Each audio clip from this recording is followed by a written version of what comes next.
વિધાનસભા સત્રનો આજે 10મો દિવસ છે। પ્રશ્નોત્તરી કાળથી ફરી એકવાર ગૃહની કાર્યવાહીનો પ્રારંભ થશે। કૃષિ, શ્રમ રોજગાર, વન પર્યાવરણ સહિતના વિભાગોમાં પ્રશ્નો રજૂ કરવામાં આવશે।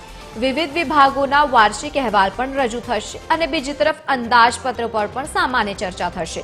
ધારાસભ્ય અમૂલ ભટ્ટ કરશે તેમનો સંકલ્પ। સ્પોર્ટ્સ સ્ટાર્ટઅપ્સ એપ્સને પ્રોત્સાહન આપવા માટે સઘન પગલાં લેવા માટે તેઓ સંકલ્પ રજૂ કરવાના છે। ધારાસભ્ય ફતેહસિંહ ચૌહાણ સંકલ્પ કરશે। રજૂ સોમનાથ સ્વાભિમાન પર્વને વધારવા અંગે સંકલ્પ રજૂ કરવાના છે। ધારાસભ્ય દિવેશ અકબરી તેમનો સંકલ્પ રજૂ કરવાના છે। વાયબ્રન્ટ ગુજરાત થકી ગુજરાતને $1 ટ્રિલિયનનું અર્થતંત્ર બનાવવા માટે સંકલ્પ રજૂ કરશે। વધુ માહિતી સાથે એસોસિએટ એડિટર સોનલ અનડકર જોડાયા છે। સોનલ, આજે ફરી એકવાર ગૃહની કાર્યવાહીનો પ્રારંભ થશે। આશા છે કે ગતરોજ જે પરાક્રમ થયું હતું, જે ઘટનાઓ બની હતી, આજે ન બને અને આજે ગૃહની કાર્યવાહી શાંતિપૂર્વક થાય।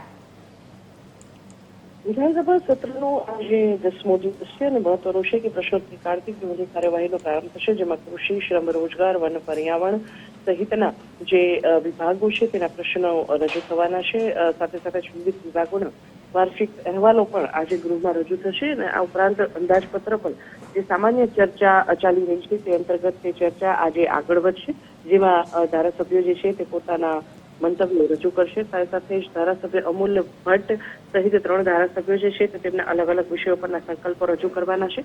અમૂલ ભટ્ટ તરફથી સ્પોર્ટ્સ સ્ટાર્ટઅપ જે છે તેને પ્રોત્સાહન આપવા સંદર્ભમાં અને સંદર્ભમાં કયા પ્રકારના પગલાં સરકાર લઈ શકે તે દિશામાં સંકલ્પ રજૂ કરવામાં આવશે। મહત્વનું છે કે કોમનવેલ્થ ગેમ્સનું આયોજન જ્યારે ગુજરાતમાં થવા જઈ રહ્યું હોય ત્યારે સ્પોર્ટ્સ સ્ટાર્ટઅપને કેવી સારી પ્રોત્સાહન આપવું તે સંદર્ભમાં સંકલ્પ રજૂ થશે। ધારાસભ્ય ફતેહસિંહ ચૌહાણ જે છે તે સોમનાથ સ્વાભિમાન પર્વ જે આયોજિત હતું તેને વધાવવા સંદર્ભમાં સંકલ્પ રજૂ કરશે। સાથે સાથે ધારાસભ્ય દિવેશ અકબરી જે છે તો વાયબ્રન્ટ ગુજરાત થકી ગુજરાતને $1 ટ્રિલિયનનું અર્થતંત્ર બનાવવા કઈ દિશામાં કાર્યરત થઈ શકાય તે સંદર્ભમાં સંકલ્પ રજૂ કરશે। જી બિલકુલ સોનલ, આભાર સમગ્ર માહિતી સાથે જોડાવા બદલ।